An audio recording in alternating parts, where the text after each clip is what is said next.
ISF এর কর্মী সমর্থকদের চরম হুঁশিয়ারি দিলেন ক্যানিং পূর্বের বিধায়ক শওকত মোল্লা।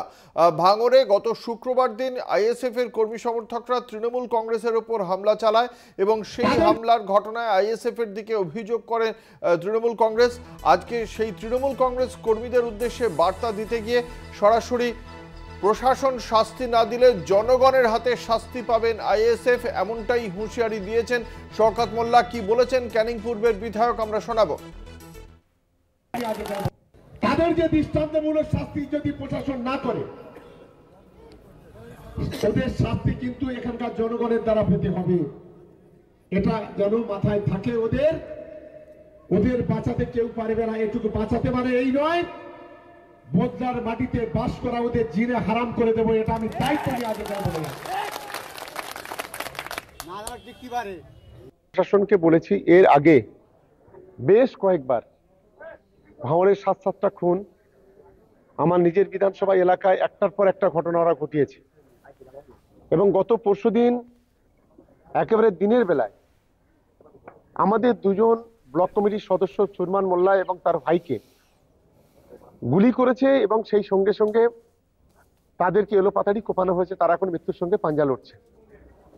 স্বাভাবিক কারণেই আইএসএফ আশ্রিত সমাজ বিরোধীরা সিপিএম এর মদতে এই যে নোংরামি করছে, পুলিশ প্রশাসনকে আমরা অনুরোধ করেছি যে বিষয়টাকে দেখার জন্য, না হলে জনরোষ ওখানে তৈরি হবে। আপনারা শুনলেন ক্যানিং পূর্বের বিধায়ক শওকত মোল্লার বক্তব্য।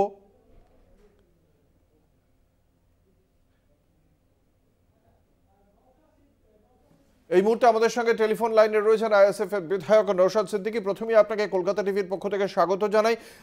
শুক্রবার দিন যে ঘটনা ঘটেছিল, তৃণমূল কংগ্রেসের অভিযোগ আইএসএফ এর কর্মী সমর্থকরা তাদের কর্মী সমর্থকদের উপর হামলা চালায়। আজকে তারই প্রেক্ষিতে শওকত মোল্লা ক্যানিং পূর্বের বিধায়ক বলেছেন যে প্রশাসন শাস্তি না দিলে জিনা হারাম করে দেওয়া হবে, ঠিক এই বাক্যবন্ধ ব্যবহার করেছেন। কি বলবেন? দুটো কথা আছে। প্রথম কথা হচ্ছে আইএসএফ এর কর্মীরা হামলা চালায় নয়, আইএসএফ এর প্রতিষ্ঠা বার্ষিকীর ওয়াল পোস্টারিং হচ্ছিল, সেখানে তৃণমূলের কর্মীরা এবং শওকত মোল্লা সাহেবের কাছের লোক এসে হামলা চালায়। শুধু হামলা চালিয়ে ক্ষান্ত হয়নি, বাড়িতে গিয়ে মহিলাদের মারধর করেছে, এত কাণ্ড ঘটিয়েছে। তারপরেও শওকত মোল্লা গলাবাজি করছে কি প্রশাসন যদি শাস্তি না দেয় তাহলে জনগণ দেবে। তাহলে জনগণকে কিন্তু প্রভোগ করছেন, জনগণকে প্রভাবিত করছেন, মানুষে বিভেদ হিংসা ছড়ানোর কথা বলছেন।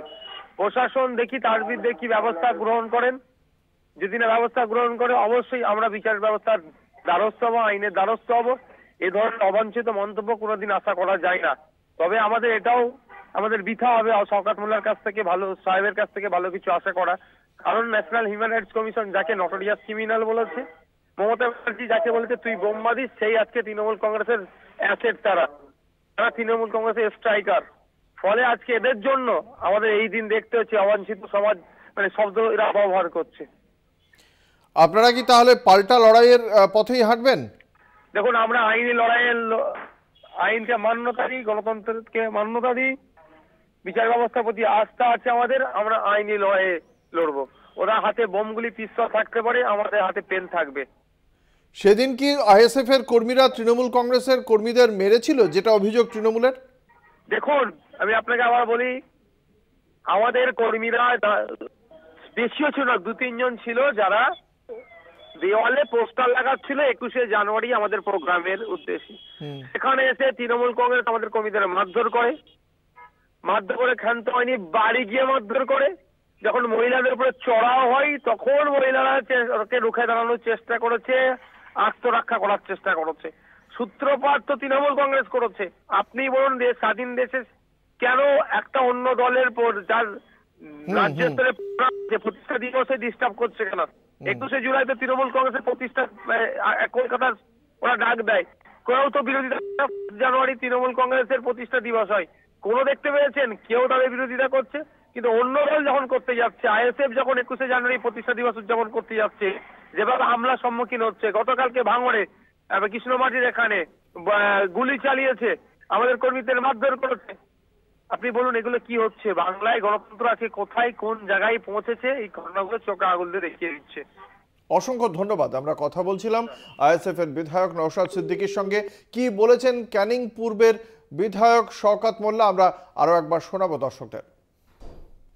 তাদের যে দৃষ্টান্তমূলক শাস্তি যদি প্রশাসন না করে,